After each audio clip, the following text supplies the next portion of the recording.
நாடு முழுவதும் 543 மக்களவை தொகுதிகளுக்கும் வாக்கு எண்ணிக்கை நிறைவடைந்திருக்கிறது. கடைசி கட்ட நிலவரத்தின்படி வாக்கு எண்ணிக்கை முடிவடைந்த உடன் வெளியாகியுள்ள தகவலின்படி பாரதிய ஜனதா கட்சி தலைமையிலான தேசிய ஜனநாயக கூட்டணி 290 இடங்களில் வெற்றி பெற்றிருக்கிறது. காங்கிரஸ் கட்சி 235 இடங்களில் வெற்றி பெற்றிருக்கிறது. 18 இடங்களில் மற்றவை வெற்றி பெற்றிருக்கின்றன. இதனால் கூட்டணி கட்சிகளின் ஆதரவுடன் பாரதிய ஜனதா கட்சி மீண்டும் ஆட்சி அமைப்பதற்கான முயற்சியில் ஈடுபட்டிருக்கிறது. இந்த சூழ்நிலையின் மூலமாக பாரதிய ஜனதா கட்சி அந்த கட்சியின் முக்கிய கூட்டணி கட்சிகளான தெலுங்கு தேசம், ஐக்கிய ஜனதா தளம் மற்றும் சிவசேனா உள்ளிட்ட முக்கிய கட்சிகளின் கூட்டணியோடு மீண்டும் ஆட்சி அமைப்பதற்கான முயற்சியில் ஈடுபட்டிருக்கிறது. பிரதமர் நரேந்திர மோடியை முன்னிறுத்தி இந்த தேர்தலை எதிர்கொண்ட பாரதிய ஜனதா கட்சிக்கு பல்வேறு மாநிலங்களில் பலத்த அடி கிடைத்திருக்கிறது. உத்தரப்பிரதேசம், மகாராஷ்டிரம் உள்ளிட்ட மாநிலங்களில் காங்கிரஸ் கட்சி அதிக இடங்களில் வெற்றி பெற்று பாரதிய ஜனதா கட்சியின் கோட்டைகளாக கருதப்பட்ட பல்வேறு தொகுதிகளில் வெற்றி பெற்றிருக்கிறது. இதன் மூலமாக பாரதிய ஜனதா கட்சி தனித்து 240 தொகுதிகளில் மட்டுமே முன்னிலை வகிப்பதால் அறுதி பெரும்பான்மைக்கு தேவையான 272 என்ற தனி பெரும்பான்மையை எட்ட முடியாத சூழ்நிலைக்கு பாரதிய ஜனதா கட்சி தள்ளப்பட்டிருக்கிறது. 2014ஆம் ஆண்டு பாரதிய ஜனதா கட்சி ஆட்சி பொறுப்பை ஏற்கும் போது 282 தொகுதிகளில் தனித்து வெற்றி பெற்று ஆட்சியை கைப்பற்றியது. 2019ஆம் ஆண்டு ஆட்சியை கைப்பற்றும் போது 303 தொகுதிகளில் வெற்றி பெற்று பாரதிய ஜனதா கட்சி தனிப்பெரும்பான்மையுடன் ஆட்சியை கைப்பற்றியது. ஆனால் இந்த முறை தனிப்பெரும்பான்மையுடன் ஆட்சியை கைப்பற்ற முடியாத ஒரு நெருக்கடியான சூழ்நிலைக்கு தள்ளப்பட்டிருக்கிறது. இதனால் 1998ஆம் ஆண்டு வாஜ்பாய் ஆட்சி பொறுப்பில் ஏற்ற போது கூட்டணி ஆட்சி அமைந்து அந்த ஆட்சி பாதியிலேயே கலைக்கப்பட்ட சூழ்நிலை போல இப்போது பாரதிய ஜனதா கட்சிக்கு பல்வேறு நிபந்தனைகளை அளிக்கக்கூடிய தலைவர்கள் தான் கூட்டணி கட்சிகளின் தலைவர்களாக இருக்கிறார்கள்.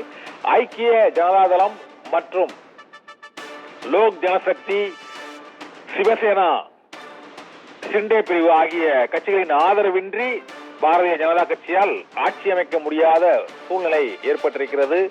இந்த சூழ்நிலையால் தற்போது வாக்கு எண்ணிக்கை நிறைவடைந்துள்ள சூழ்நிலையில் பாஜக 240 இடங்களில் தனித்து வெற்றி பெற்றிருக்கிறது. காங்கிரஸ் கட்சி 99 இடங்களில் வெற்றி பெற்றிருக்கிறது.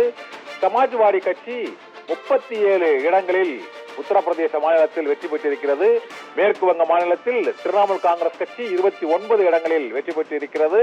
தெலுங்கு தேசம் கட்சி ஆந்திராவில் 16 இடங்களில் வெற்றி பெற்றிருக்கிறது. பாஜகவின் முக்கிய கூட்டணி கட்சியாக தற்போது தெலுங்கு தேசம் கட்சி திகழ்கிறது. ஜனதாதளம், ஐக்கிய ஜனதாதளம் 12 இடங்களில் வெற்றி பெற்றிருக்கிறது.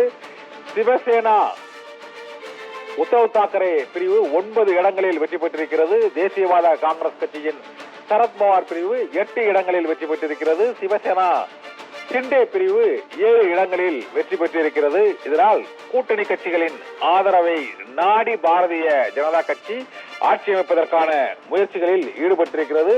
பாரதிய ஜனதா கட்சியில் சிறிய கூட்டணி கட்சிகளாக தெலுங்கு தேசம், ஐக்கிய ஜனதாதளம், சிவசேனா, லோக் ஜனசக்தி தவிர பாரத தர்மசேனா மற்றும் மதசார்பற்ற ஜனதாதளம், அசாம் கணபரிஷத், ராஷ்டிரிய லோக்தள், தேசிய மக்கள் கட்சி, நாகா மக்கள் முன்னணி, தேசியவாத ஜனநாயக கட்சி, அப்னாசல் உள்ளிட்ட சிறிய கட்சிகளின் ஆதரவோடு தான் அறுதி பெரும்பான்மையை தாண்டி பாரதிய ஜனதா கட்சி அந்த 290 என்ற இலக்கை எட்டி இருக்கிறது.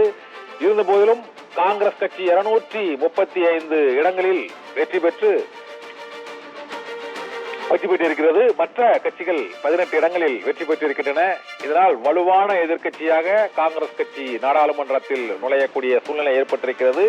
இனிமேல் ஒரே நாடு ஒரே தேர்தல், பொது சிவில் சட்டம் என புதிய சட்டங்களை நாடாளுமன்றத்தில் நிறைவேற்ற முடியாத நெருக்கடிக்கு பாரதிய ஜனதா கட்சி ஒருவேளை ஆட்சி அமைந்தால் தள்ளப்பட்டிருக்கிறது. கடைசி கட்ட நிலவரப்படி 290 பாஜக தலைமையிலான தேசிய ஜனநாயக கூட்டணி, 235 காங்கிரஸ் தலைமையிலான இந்தியா கூட்டணி வெற்றி பெற்று முடிவுகள் முழுமையாக அறிவிக்கப்பட்டு விட்டன.